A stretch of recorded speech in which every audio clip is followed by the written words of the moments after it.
തൃക്കാക്കര നഗരസഭ മുൻ ചെയർപേഴ്സൺ അജിത തങ്കപ്പനെ അയോഗ്യയാക്കി. ഉത്തരവ് തൃക്കാക്കര നഗരസഭാ secretary T K Santhosh Ajitha തങ്കപ്പന് കൈമാറി.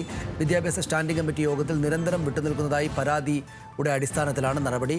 വിവരങ്ങളുമായി കൊച്ചിയിൽ നിന്നും സഹിൻ ആന്റണി ചേരുന്നു. സഹിൻ, നേരത്തെ മുതൽ അവിടെ പ്രശ്നങ്ങളുള്ളതാണ്. ഇതൊരു തുടർ പ്രശ്ന പരമ്പരയുടെ അന്തിമമായിട്ടുള്ള വാർത്തയാണ് എന്ന് വിചാരിക്കാം, അല്ലേ? എന്താണ് ഇപ്പോൾ ഉണ്ടായിരിക്കുന്നത്? എന്താണ് അതിൻ്റെ മറ്റു വിവരങ്ങൾ?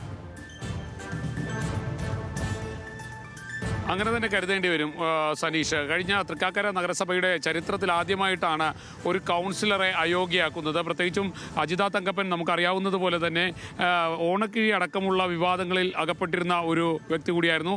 ചെയർപേഴ്സൺ ആയിരുന്ന കാലഘട്ടത്തിൽ നിരവധി തവണ വിവാദങ്ങൾ ഉയർത്തിക്കൊണ്ടുവന്ന ഒരു വ്യക്തി കൂടിയാണ് അജിത തങ്കപ്പൻ. ഈ അജിത തങ്കപ്പനെയാണ് ഇപ്പോൾ കൗൺസിലർ സ്ഥാനത്ത് നിന്ന് അയോഗ്യയാക്കിയിരിക്കുന്നത്. അജിത തങ്കപ്പൻ വിദ്യാഭ്യാസ സ്റ്റാൻഡിംഗ് കമ്മിറ്റിയിലെ അംഗമായിരുന്നു.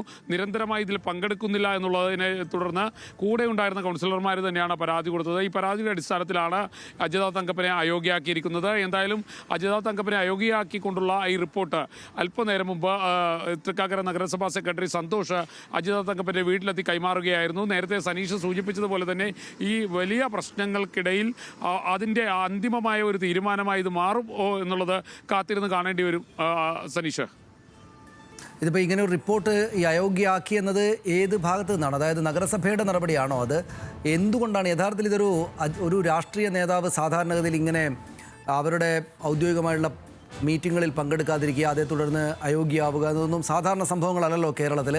എന്തുകൊണ്ടാണ് അജിത തങ്കപ്പൻ എന്ന് പറയുന്ന ഈ രാഷ്ട്രീയ നേതാവ് ഇങ്ങനെ ഒരു നിലപാട് അല്ലെങ്കിൽ ഇങ്ങനെയുള്ള കാര്യങ്ങൾ ചെയ്തത്?